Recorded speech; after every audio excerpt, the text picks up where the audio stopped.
Good afternoon. Welcome. Can you hear me?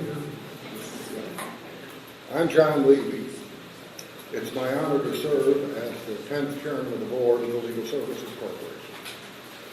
Thank you for attending this important briefing on the unfortunately continuing significant wave of evictions sweeping across the country, and on legal aid's role in dealing with it. I particularly want to thank Representatives James Clyburn of South Carolina, David Price of North Carolina, for making this briefing possible. We'll be privileged to hear remarks from them probably in the middle. We'll stop the panel, and but we're used to that, and when they get here, have them speak.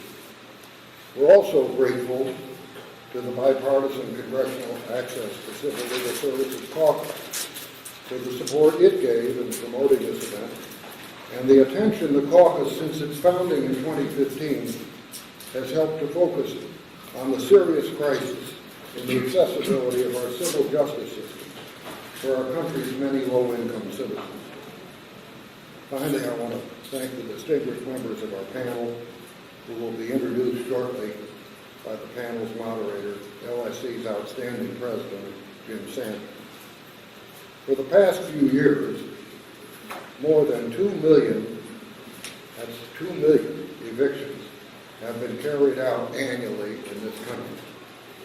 Every eviction exacts an immense human toll, as Matthew Desmond illustrates so compellingly in his celebrated book, Eviction. Desmond paints the stark picture for families when they're uprooted and put on the street, and I quote, "Eviction's fallout is severe. Losing a home sends families to shelters, abandoned houses, and the street. It invites depression and illness, compels families to move into degrading housing in dangerous neighborhoods, uproots communities, and harms children." Unquote. But evictions also erode confidence in the fairness of our justice system and its fundamental pillar, the idea of equal access to justice.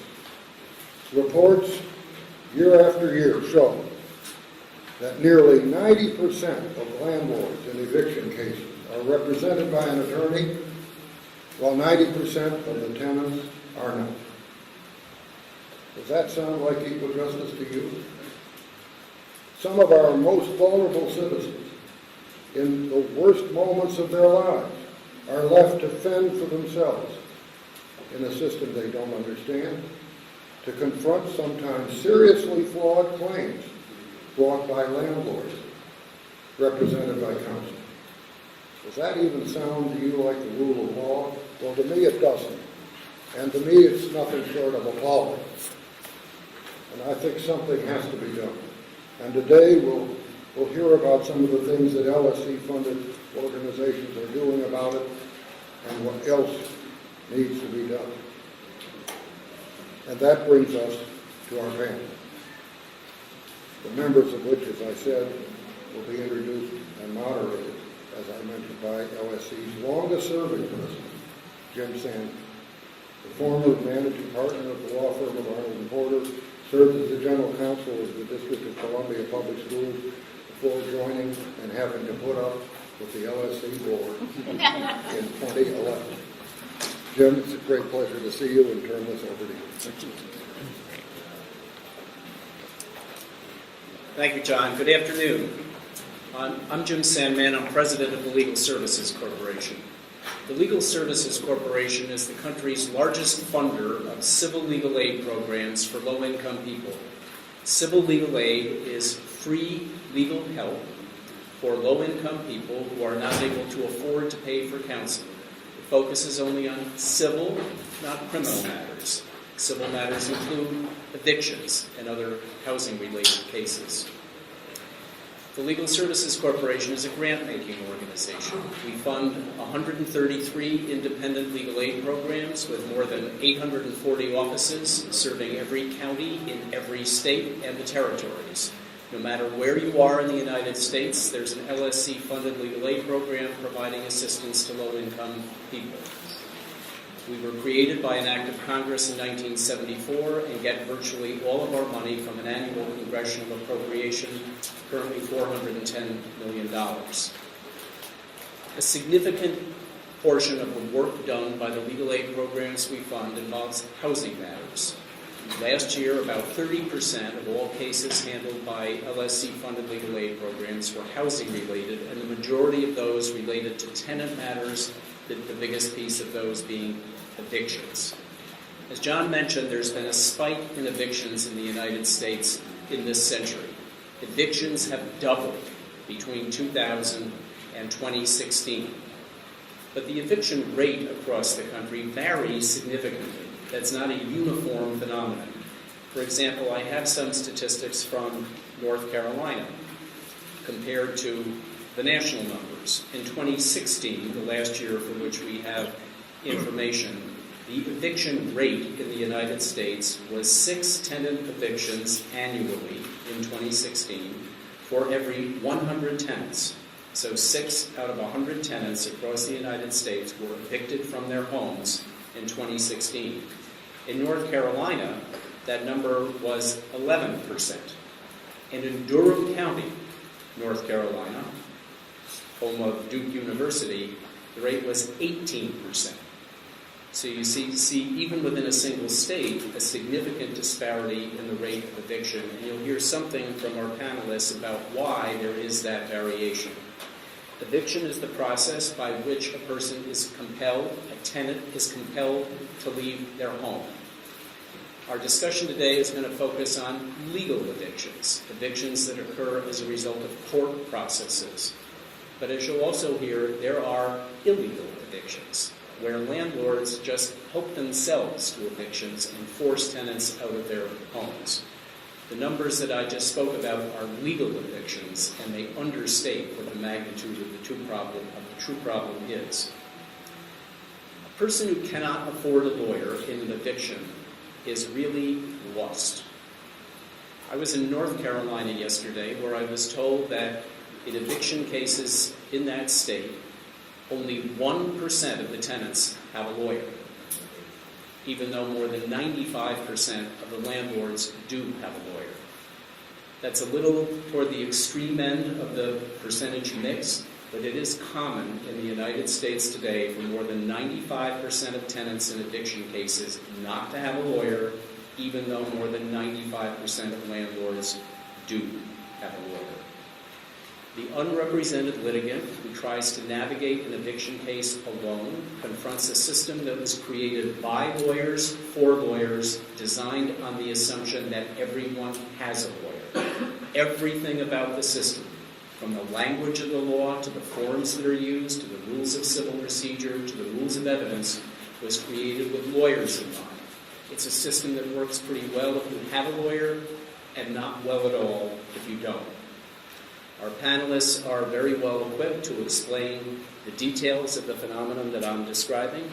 To my immediate right is Andrea Loney, who is Executive Director of South Carolina Legal Services. To her right is Rafael Ramos, who is Director of the Eviction Defense Project at Legal Action of Wisconsin. To Rafael's right is Jesse McCoy, who is Supervising Attorney for the Duke Law School Civil Justice Clinic. And to Jesse's right is Audrey Gaskin, who is a former client of the Duke Eviction Diversion Program. I'd like to start with Rafael. Rafael is in Milwaukee. For those of you who read Matthew Desmond's Pulitzer Prize-winning book, Evicted, you know that it's set in Milwaukee. That's ground zero for his reporting. Rafael is there on the ground, and I'd like to ask Rafael to start us off by explaining what's going on in Milwaukee County, what the rate of eviction is, what you're seeing as the causes of eviction there. What's the lay of the land? Sure. Well, first, Jim, let me thank Representatives Price and Claiborne and LSC for inviting us here to talk about this important issue. What we've seen in Milwaukee is consistent with what Jim just described. In 2016, there were 13,457 evictions filed. Last year, that number went up to 14,077. If you go back to 2012, it was only in the 12,000s. So the number continues to climb, and it's something that's particularly interesting in Milwaukee because, as Jim said, that was the site of Evicted. There's already a national spotlight on our city. Despite that, the eviction epidemic continues to be a problem. The thing that I try to impress upon people is that when talking about these filings, one thing that we need to remember is that the filings, the 14,000 evictions that were filed last year, that's just the court filings. When you look at average rental size, the number of people actually affected by that is far greater. It's over 34,000 people who are affected by evictions in Milwaukee every single year. And that's just one county in one state. So you magnify that across the nation and you get a sense of how severe this problem actually is. In Milwaukee, when you break it down, all of those evictions basically equates to about 40 to 60 eviction cases that are being heard in our single eviction court every single day. Every afternoon in Milwaukee, it's just evictions. That's all the court hears. It's one judge and 5 court commissioners who hear these cases, and they have to churn through 40 to 60 cases. So it's a very fast-moving process, and it's a process that moves incredibly quickly, particularly if you don't have an attorney to help you there. Raphael, can you explain something about illegal evictions? You just described the court process in your overview. To what extent is illegal eviction a problem in Milwaukee, and how is it carried out? So illegal evictions are a huge problem throughout the country. When you look at evictions, the idea is that in order to remove someone from a house, someone needs to go to court and get the necessary order allowing them to do so. What's more convenient, what's easier for landlords is to just do it themselves, to do what we call a self-help eviction. And in those circumstances, what you see are tenants who are evicted from their homes, oftentimes in retaliation for filing complaints with the Department of Neighborhood Services, alleging some issues associated with health and safety that are problems, and having the landlord either go to court and file an eviction or unlawfully just change the locks to stop them from getting back home. In Evicted, Professor Desmond wrote about landlords who would simply remove the door and not remove the front door from the house. And I don't know how cold it gets here in D.C., but Wisconsin's cold in the winter. And you can't stay there if the door's gone. And those are the steps that landlords sometimes take to actually move people out. Again, very often in response to a client actually trying to assert their rights and trying to establish a home that's safe and healthy for them and their family. I'd like to interrupt for a minute to ask John to introduce our sponsors of this briefing, Congressman Clyburn and Price. We're off to a great start here. And it is my great privilege to introduce Representative Jim Clyburn of South Carolina, the Assistant Democratic Lead, third-ranking Democrat in the United States House of Representatives. Since joining Congress in 1993, Representative Clyburn has held a number of leadership positions, including House Majority Whip. He began his professional career as a public school teacher in magnificent Charleston, South Carolina. Before being elected to Congress, he directed 2 community development programs, served on the staff of South Carolina governor, ran a state agency under 4 South Carolina governors, 2 Democrats, and 2 Republicans. His memoir, Blessed Experiences, Genuinely Southern, Proudly Black, was published by the University of South Carolina in 2015. Please join me in welcoming Representative Jim Clyburn. Thank you.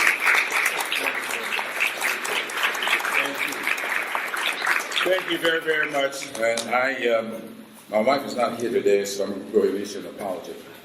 She tells me never open your speech with an apology.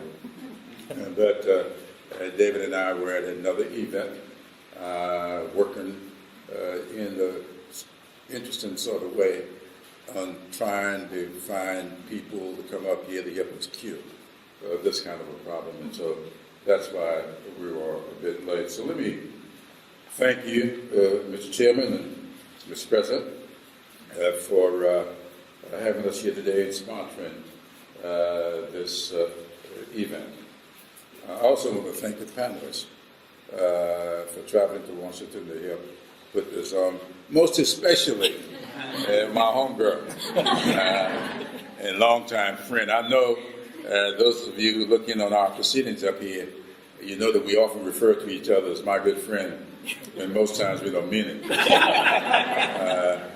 When I call Andrea Loney my good friend, I really do mean it. Our families go back much farther than we would like to admit.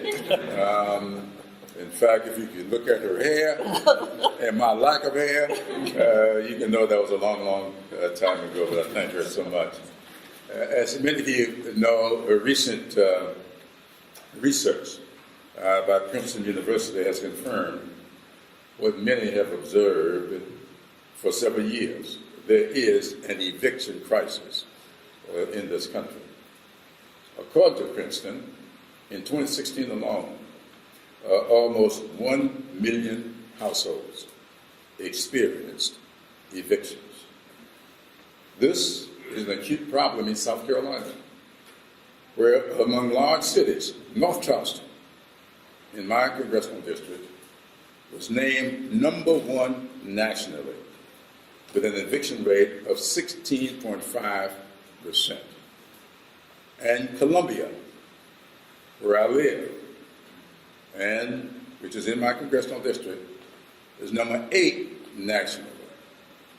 And when I met with the congressional our caucus, Democratic caucus, after I saw these numbers, and we looked at the top 10 cities that experienced evictions, it was amazing that 6 of those cities were home to military installations: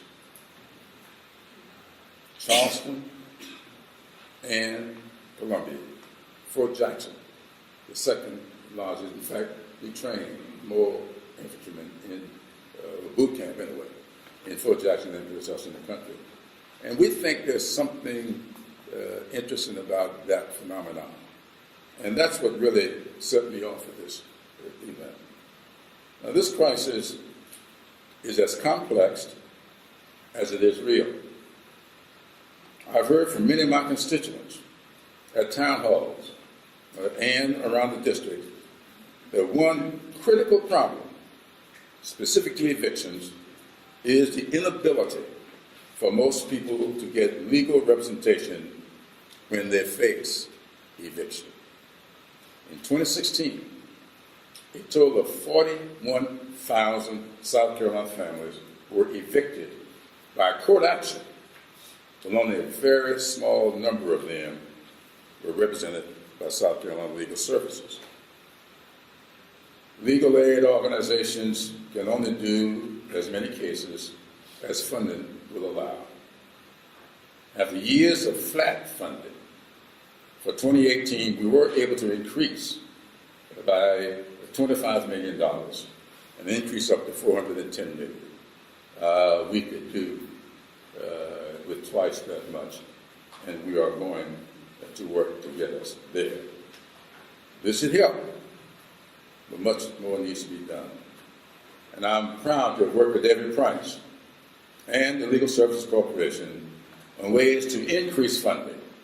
David is on the Appropriation Committee. I'm on leave from the Appropriation Committee, but I ain't on leave too far away.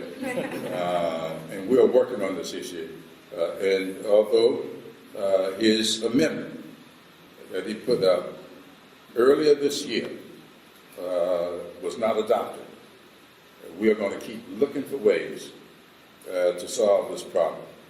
Because fundamentally, no family should be in court facing the loss of their home without an attorney to represent them and defend their legal rights. And there's nobody more devoted to this than my homegirl. And I'm going to be here to help her do whatever she needs to do. And with that, I'll leave that.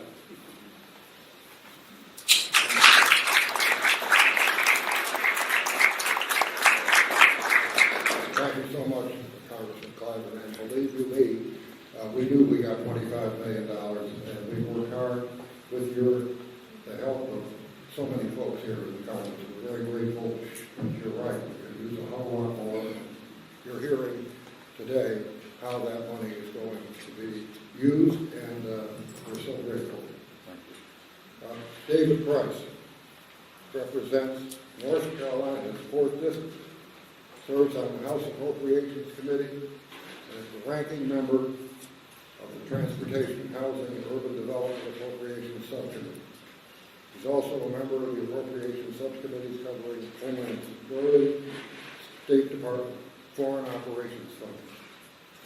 Before he began serving in Congress in 1987, Representative Price was a professor of political science and public policy at one of our country's leading academic institutions, Duke University. He is the author of 4 books on Congress and the American political system. It's my privilege to introduce North Carolina's Congressman David Price. Thank you.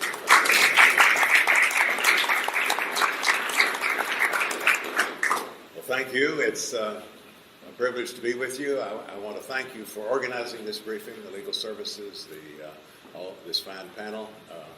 Actually, there are a couple of these panelists who I, at one time or another, have represented, depending on which unconstitutionally gerrymandered version of it you might want to look at. And that would be Jesse McCoy and Ann Rodriguez. Appreciate your being here and the good work you do with the program over in Durham County. Well, we did make a grand entrance. It won't be too long till you get back to the real experts here. So, but we do appreciate Jim and I a chance to greet you and commend you and to offer whatever encouragement we can for the work we all need to do in legal services generally, and certainly in addressing this eviction crisis. And crisis, just because it's gone on a long time and is grinding communities down, it doesn't mean it's not a crisis. It's an ongoing crisis, and in fact, in some places, a deepening crisis. So I want to thank the Legal Services Corporation for the good work you do. We will get that appropriation in a better place. I could tell you how to do it if you want to know politically, but I won't do that. You can figure it out. That's what we call it. But we have some bipartisan support. We don't have the support of the administration, as you know. We have awful budgets coming from this administration. But to some extent on a bipartisan basis, and we need to cultivate members all around. People who are duly elected need to do their duty. And so that's the way we have to try to operate on the Appropriations Committee. But we need a better starting point for these budgets. We need a better starting point, and we need to the need is so immense, and what we're doing to address the need falls so far short that we all know how much work we need to do.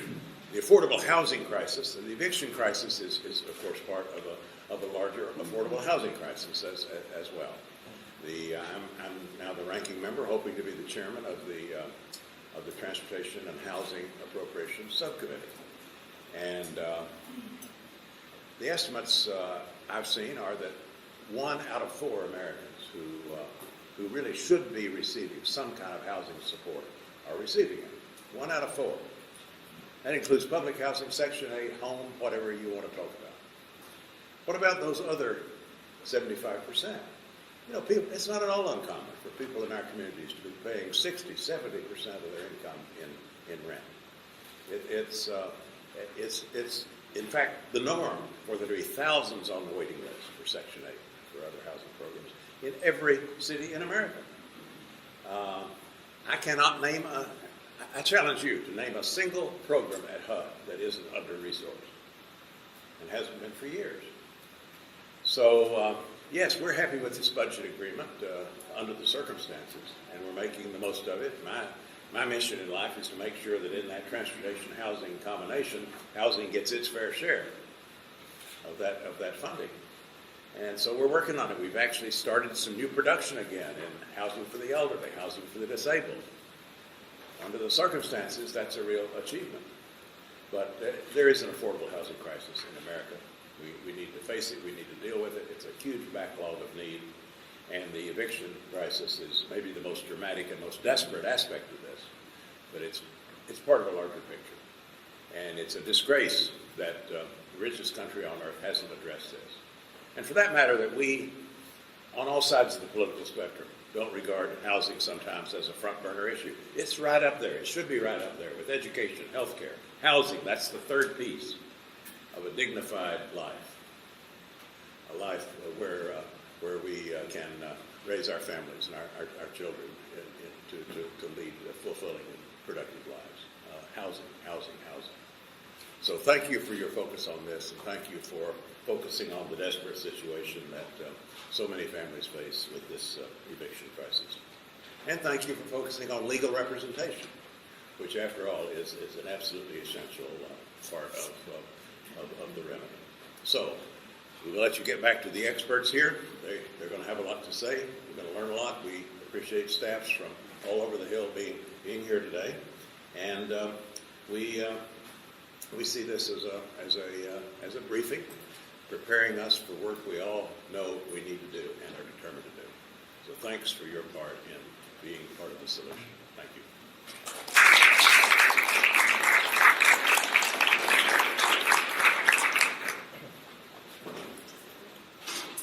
Thank you, Congressman, for sponsoring this briefing and for joining us today. Raphael, I'd like to ask you to pick up about the legal process of eviction.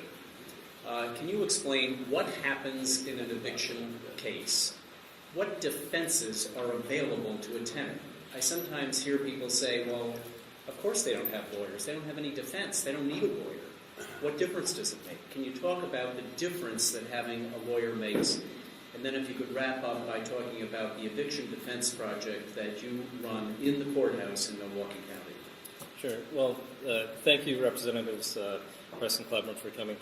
The evictions in Milwaukee, the process, again, is a court-required process to get permission to have someone removed from their home. That begins with notice, basically terminating a tenancy, telling someone, hey, you need to leave. The time period associated with that depends on the type of lease. It's normally 5 days if you're behind in rent, or if you have a lease violation. You can either cure or leave, or 28 days where they say, hey, on a month-to-month lease, you need to leave no matter what after 28 days. After that time period has lapsed, landlords can go into court and file an eviction action to actually have the person removed. The long and short of it is that eviction process, once it's in court, it can move very quickly. Beginning on that first court date, it is possible for someone to be evicted after a hearing with the commissioner, not a judge, but a court commissioner, who's authorized to hear the case. They can be evicted that day. It can be set over for trial in front of a judge, which is only about a week later. The eviction can also be ordered that day. And once an eviction is ordered, that order is given to the landlord, and they have 30 days to get it to the sheriff. We tell our clients you have to assume they're going to bring it to the sheriff that same day. And once the sheriff has it, within 1 to 10 business days after, the eviction is going to be carried out. Sometimes with 24 hours notice to the tenant, sometimes not. So the eviction process itself moves incredibly quickly. And it's a challenging process. Jim asked about what defenses tenants can have. First and foremost, there are substantive defenses. Did you actually pay rent? The main reason that people are there is because landlords are alleging that they haven't paid. Very true in most circumstances, but more often than you would suspect, we have people come and say, I actually paid rent and I have proof.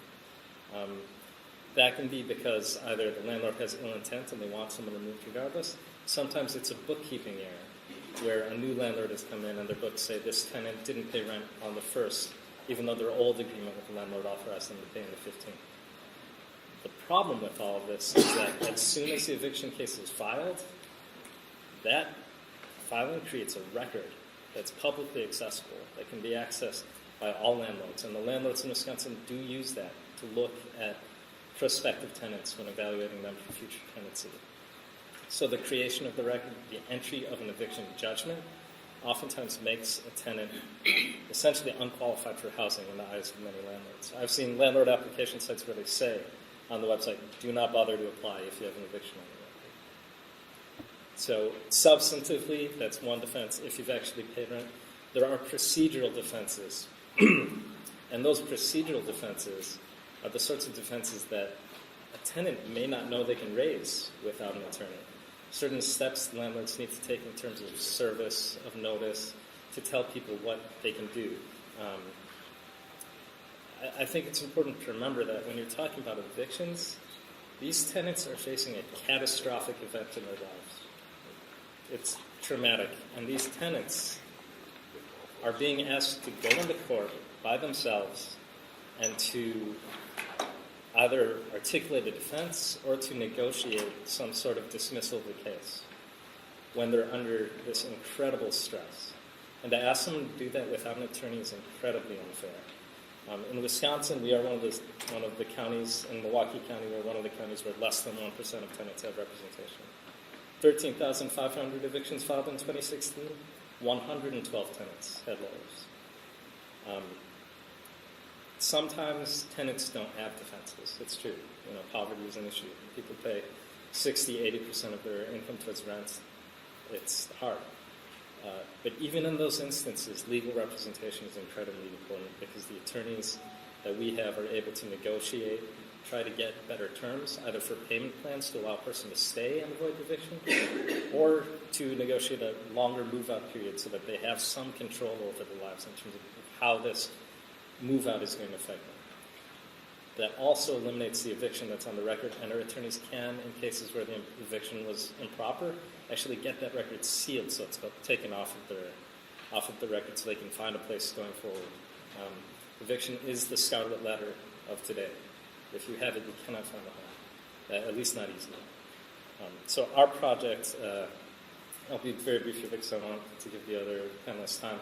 Our project was born out of LSC Pro Bono Innovation Fund grant that made it possible for us to establish a program where we have a clinic physically located in the courthouse between the two eviction courtrooms where tenants can walk up the same day they have court, the moment they need it the most. They can walk up, ask if there's an attorney available, and get someone who can meet with them, get advice on their case. Because we're in the courthouse, we can negotiate with the landlords to try to get a dismissal. And if that's not possible, or if it just doesn't make sense, and they have defenses, our attorneys can actually go in and argue that case for them to get them a trial date. We have mechanisms in place to provide an attorney at that subsequent trial date so that these tenants go from walking into the courthouse feeling like they have no representation, like the process is unfair, to having an attorney to help them through the process. And that's a remarkable gift, and we owe that to the fact that LSC has given us this grant to make that possible. Thank you, Raphael. I visited the courthouse in Milwaukee County, and this is a wonderful project. It's wonderful because it meets the tenants literally where they are in court on the day that they have a proceeding. There are big signs that direct them to the eviction defense project, and this is a project that's staffed largely by pro bono lawyers, by unpaid volunteers who are assisting professional legal aid lawyers who are trained in these matters. So it's a great leveraging of the federal dollar with volunteer resources to get help to people when they need it, right there on location where they need it. Andrea, can you tell us what the situation is in South Carolina? Congressman Clyburn talked about the problem of affordable housing. You personally, you had a statewide program, but you're in Charleston, which has done pretty well by some measures in recent years. What's going on with evictions in Charleston? What do you see as the reasons for increases in number of evictions?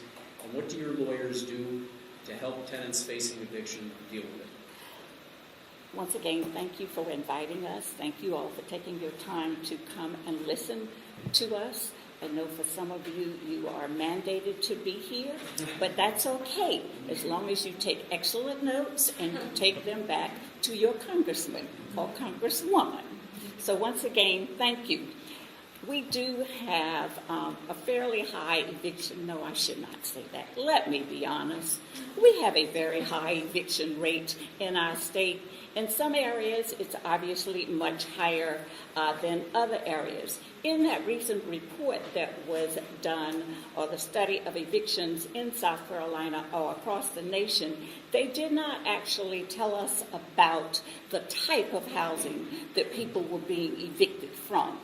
So what we did was we were really interested in finding out what type of housing and where are the evictions really increasing. And by that I mean subsidized versus private landlord-tenant.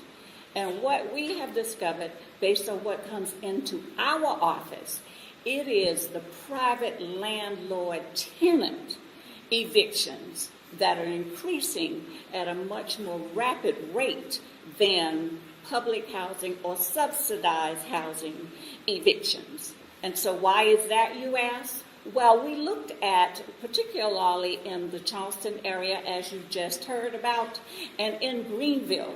Those are areas where we have a lot of industry coming. A lot of high-paying jobs are coming. The housing market, even for people who are making money, is just not quite keeping up with the need for housing for all of these new people who are coming in for these high-paying jobs. So what's happening in our state is a lot of private business people, investors, if you will, are buying up the old affordable rental houses. They're buying them at tax sales. They're buying them at judicial sales. And they're rehabbing these houses. And then the rent's so high that the low-income people cannot afford to pay the rent. So while our state really boasts about the rate of unemployment being extremely low, we have a significant number of people who are underemployed. Completely underemployed. And let's look at Charleston. That's basically, it's the military base there, yes, but it's also an area where people who are low income, a significant number of them are working in the service and tourist industry. They can't get those jobs at Boeing because unfortunately they don't have the education to do it. So these people's paychecks just are not keeping up with the cost of rental units. You've already heard discussion about the lack of affordable public housing or subsidized housing.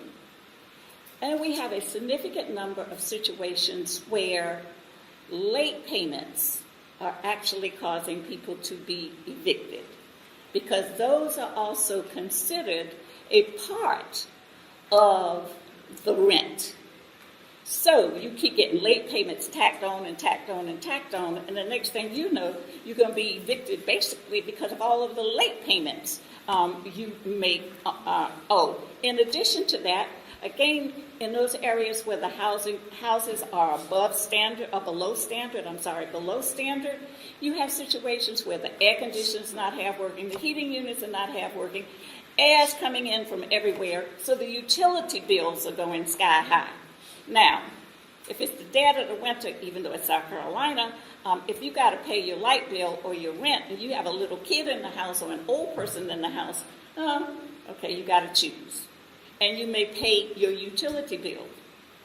Then some people think, well, I just won't pay my rent because the landlord won't fix this thing, whatever it is. In South Carolina, you can't withhold rent because the person hasn't repaired whatever needs to be repaired to keep your utility bills from going up. And people don't seem to understand that, so they end up being evicted. Then also in our state, evictions, we sometimes say, are just used as a means to collect rent. And the reason we say that that's the case is because the amount you have to pay for an eviction to be filed is so low. So, I mean, we really believe that that does happen. And of course, as you've already heard, the tenants don't understand their obligations when they get those rules to show cause. They don't understand about requesting the hearing. In some situations, they can request the hearing on one day and they could get the hearing the next day. Well, they don't have time to go find an attorney, even if they knew where to look for one.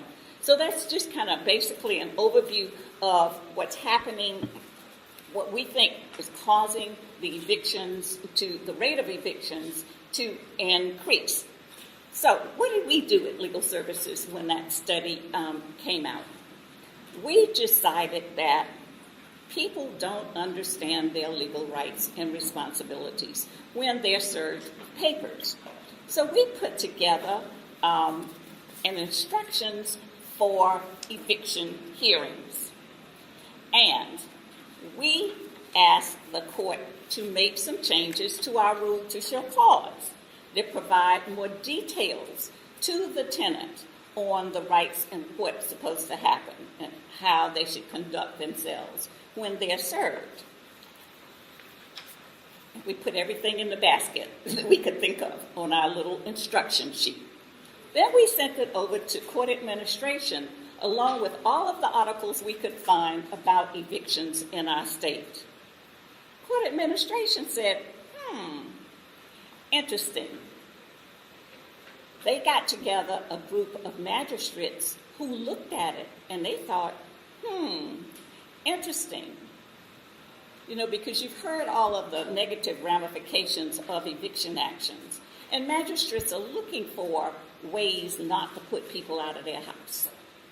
So these magistrates thought, this right might really help people, because I can't tell them what to do in court. This may really help them. So these magistrates got together and they tweaked our request a bit, and they sent it on up to our Supreme Court. And lo and behold, we are pleased to announce that with every rule to show cause is attached this document that tells people what they need to do if they are served with the rule to show cause. The rule to show cause was also amended to be clearer. One of the things that's listed on here that we are so pleased about is they tell them that they can call the South Carolina Bar Lawyer Referral and ask for a lawyer if they don't have one. But if you're the defendant and you cannot afford a lawyer, you may call South Carolina Legal Services. And it has our telephone number on it. Now, this just went into effect. So we don't know what's going we don't know what's going to happen when everybody starts getting this and they start calling us.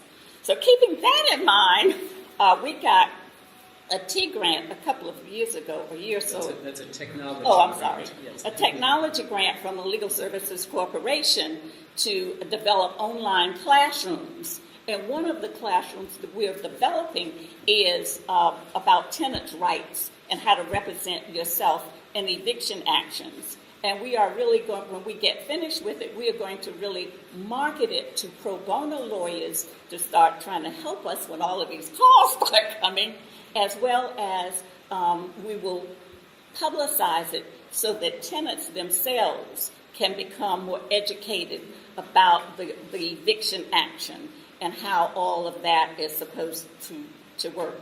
Other things that we have been doing is in our local communities, we have been trying to participate in boards and with other partnering organizations that address housing issues. In Greenville, for example, there's a group who's collaborating with property managers, where they're trying to get these property managers basically to give people a second chance and then provide wraparound services, those kinds of services that will help secure the family, make the family more stable to prevent a second eviction. So we're participating with groups like that. And so those are some of the things we're doing. As you can see, I'm very excited, and he's done like that and told me to shut up. So I shut up. So a few takeaways here. eviction law is a matter of state law. It Yeah. varies from one place to another. It's very important because the proceedings are often fast-moving to get information to the people affected fast and to make sure that they know their rights. And it's important to meet them where they are. The great thing about Raphael's project is it's right there in the courthouse where the clients are. It doesn't depend on the clients to find their way to a legal aid office. One of the great things that Andrea has done in South Carolina is to work with the courts to get the court to send information directly to the person who's receiving an eviction notice with basically a how-to sheet. Here's what you can do to respond to this. That kind of creative, constructive, proactive thinking is really important to help people out in practical terms. Jesse, can you tell us about the clinic at Duke Law School, what you do, what you see in Durham County, which, as I mentioned at the outset, is kind of a hot spot for evictions. And can you talk about the difference that having a lawyer makes in the outcome of an eviction case? Absolutely. Well, I first want to thank everyone for coming out, and special thank you to Congressman Clyburn and Price for being engaged with this issue. In order to understand the need for our program, you have to understand Durham County, North Carolina. So we're dealing with roughly 900 eviction filings per month. That's roughly 1 in every 28 residents of Durham County. Part of that is based on the fact that rental rates have continuously increased, but the average wage for someone living in Durham County has not. And that's pretty much been the problem for the past 10 years. Also, in North Carolina, our evictions move very quickly. From the time of filing until the time that the sheriff actually arrives at your house to remove you can be done in as fast as 11 days. Okay? So we're moving very quickly through a process that a lot of people are not educated to be able to understand and are oftentimes put in an adversarial system against a landlord whom they may or may not owe, and an attorney who they also may not understand. Oftentimes, in these cases, they mostly deal with money that's owed to a landlord. The money that's owed to a landlord becomes the focus to the extent that sometimes the tenants don't understand the legal defenses that are also available to them. For instance, people might overlook roach infestations because they're chasing money trying to figure out how to pay a landlord, not realizing that that is a legal defense for which they may be entitled under North Carolina law to receive some form of an abatement. And I've seen all kinds of situations from plumbing issues, electricity issues, fire hazards that go overlooked because the focus is how do I collect the money? The money will make it all go away. One of the concerns that we have for that is we don't want people who are going to court and don't understand what's going on. One, it's a burden on the court system because the court system has to deal with these 900 cases per month. So the docket for them is full. But also, we believe that many of the statutes in landlord-tenant law in North Carolina are very adversarial when they don't necessarily need to be. So what sprung from that is the program, which is our eviction diversion program. It's a partnership between Legal Aid of North Carolina, the Durham County Department of Social Services, and the Duke Civil Justice Clinic. And our goal here is twofold. One, primarily we want to reduce the number of eviction judgments that are received in Durham County. Because roughly 75% of the cases derive from a claim by the landlord that money is owed, we made the Department of Social Services that primary point of contact. The Department of Social Services has agreed to commit a certain amount of rental assistance funds dedicated for this purpose. But in addition to the rental assistance funds, they also do a referral to our legal aid office who does a localized intake. And that legal aid office is able to assess whether or not there's a case that the person may qualify for legal aid representation and have an attorney be present, which makes a tremendous difference in the case's outcome. But for those cases with income requirements that are, or I should say with people who are not eligible, largely based on income requirements, those get farmed out to the Duke Civil Justice Clinic. Since we've been in operation, we've only been operating for about a year, we have been successful in 79% of the cases that our program has handled in avoiding the eviction judgment. Most times, this just involves call. You say that again. You've been successful in 79% of the cases. 79%. What is this? Do you know what the success rate is for people who don't have a lawyer? I do not, but I know from personal experience in seeing them in court, it's not very high. All right? So, Having a lawyer makes a difference. absolutely. And the way that this works is it can be anything from a negotiated settlement. And in some cases, let's say there's a tenant who may not have paid for a long period of time, and they simply cannot afford to remain in the unit. Sometimes the dignity of being able to negotiate a feasible move out that doesn't involve an eviction judgment can be just as valuable to that tenant. As you've heard before from Mr. Ramos, once that eviction judgment is put on your record, there are a number of serious collateral consequences that are going to immediately impact that family. The primary consequence is inability to find alternative housing. Landlords are going to check the system to see if there has been an eviction on this person's record as soon as the application comes in. And once they see that eviction, you are probably not going to get that unit. For the few landlords who will offer it to you, they're probably going to be units that are not the suitable, adequate quality that you would want to live in at a price that is not the suitable, adequate amount you would want to pay for. So it is very important for us that the eviction judgments are removed. In addition to that, we have been successful in 67% of our cases in keeping the tenant in the residence. So what that means is a continuous tenancy for the landlord, the landlord groups complain that they don't like doing an eviction because they don't want to have to pay out costs for court fees, for attorneys, for re-advertising the units. This takes those costs away and allows the tenant to remain housed. This couldn't be done without a collaborative effort on the part of Legal Aid of North Carolina, Department of Social Services, and Duke Civil Justice Clinic. What we also realized initially in this program is that eviction is usually only one aspect of the issues that our clients are dealing with. So when we would get initial referrals, there would be phone number contacts that no longer work. And we said we needed a way to address people and have an interface where folks can come and actually present any issues they have to see if they can get to us through a different means besides telephone. So we were able to get the court system to allocate us a room that we've occupied on Wednesday afternoons from 2 to 4 for an eviction diversion clinic where anybody who has any kind of issue, whether they've been filed against or not, can bring their information to that clinic and get face-to-face legal advice from an attorney, and oftentimes have an intake done while they're in that consultation. And our partnership with Legal Aid allows us to staff that clinic on a weekly basis. So there are many different ways that we believe that this program is having a positive impact for Durham, but anything that we can do to increase the number of attorneys who can be involved in this work and the number of people who are even aware of the issue that's going on, it's always going to be helpful to the people in the county. Thank you, Jesse. So one thing lawyers can do, lawyers for tenants can do, is to work with the landlord community.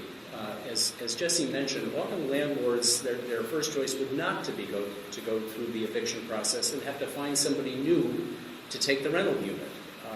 There can be long-term solutions here that can be negotiated, but it's not going to happen with a tenant who is proceeding alone without the assistance of a lawyer. I'd like to wrap up by having Ms. Gaskin tell her story as a client, someone who was facing eviction and who had the benefit of a lawyer.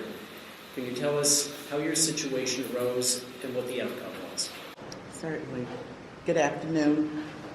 My name is Audrey Gaskin, and I'm a former client of the Eviction Diversion Program in Durham. And I just want to thank you for allowing me to be able to come and share my personal story when I faced eviction. I moved to North Carolina in September of 2014 from New Jersey because my daughter, youngest daughter, had just been diagnosed with autism, and she needed some help. So I moved, I relocated, and I lived with my daughter for 2 years, her and my granddaughters.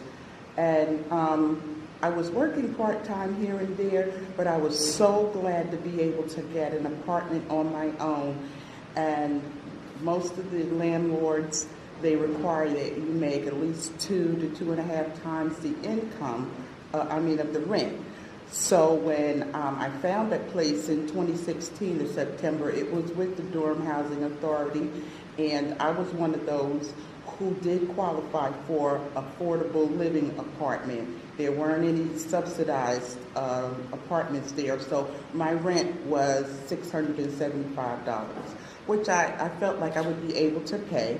And although my rent was $675, I had fluctuating income. I received Social Security and working 2 part-time jobs, and sometimes it was even difficult to pay that with groceries, transportation, insurance, medicine, and other financial obligations. And I paid my rent on time from September of 2016 up until May 2017, when there was a bank error and my check was returned. Unfortunately, they didn't excuse that still counted as a late. So in July and August, my rent was late because my income dropped. And fortunately, I was hired by the Durham Public School System, but I wouldn't receive a paycheck until the end of September. But I thought that I would be able to work something out, so I was shocked when I was hit with an eviction notice and a court date, not even allow me opportunity to pay my rent late. So when I went to social services to see if I could get some assistance in helping me with the rent, they told me that because when I moved in 11 months ago, they had assisted me so I wouldn't be able to get any help from them. And they suggested that I contact the eviction diversion program. And I asked, I said, what is that? And the caseworker didn't know. She said, I don't know, I have much information on it. She said, it's new. So because she did give me their number, but because she didn't have much information on it, I'm like, let me try some other things. So I did, but unfortunately, those organizations were unable to assist me, so I went back to legal aid. I called them, and I gave them my information, and they said someone would get back to me. And fortunately, Attorney McCoy did give me a call, but that weekend, because the court date was coming up like in about 3 days, and that weekend I was on pins and needles waiting to hear what was going to happen.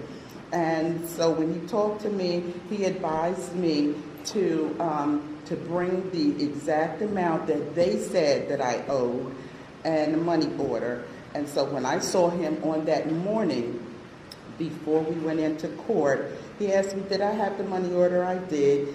And we met in this little room. I didn't agree with the amount that they said I owed, but I wanted to go ahead and I thought I would have an opportunity to explain something. But that didn't happen.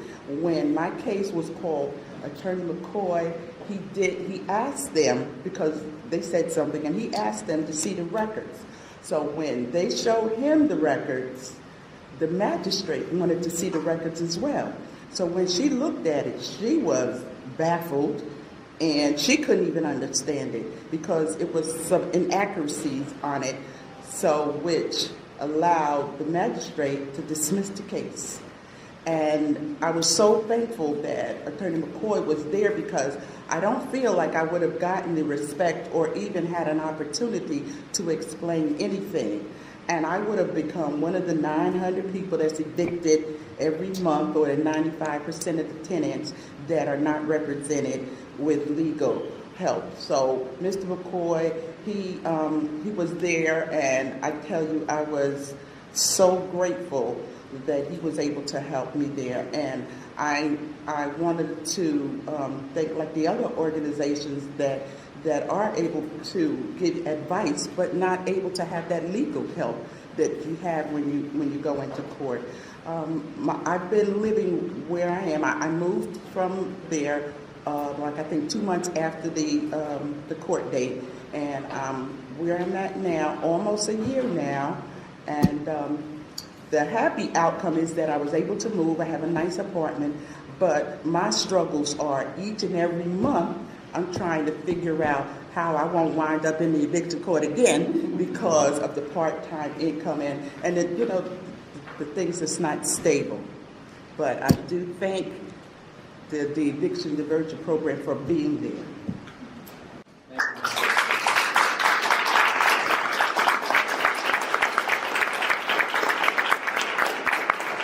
Thank you for sharing your story with us. It really puts in human terms the difference that a lawyer can make. So a few takeaways. The eviction crisis is real. The numbers are huge. Eviction cases are complicated and fast-moving. Having a lawyer and having a lawyer early makes a difference. Tenants do have defenses. The law does provide assistance to tenants, particularly in terms of the amount of notice that needs to be given, which is crucial to people who may be facing the loss of a roof over their heads and need time to plan. And you've heard in very personal terms here today the difference that having a lawyer can make. So many of the forces that work here are economic, but there are legal forces at work too. And our pitch today is about the importance of providing legal assistance to tenants in all cases, and particularly those who are unable to afford counsel. Thank you. Let me say one thing. One thing that everybody has been talking about, the consequences of evictions. South Carolina has one of the highest rates of domestic violence in the country. Domestic violence can also be caused by evictions based on the stress that's going on in the family. And children going into foster care is also a result of evictions. So there's the things that most people don't talk about that I'd like for you all to write down. Thank you. Thank you all for coming. Thank you.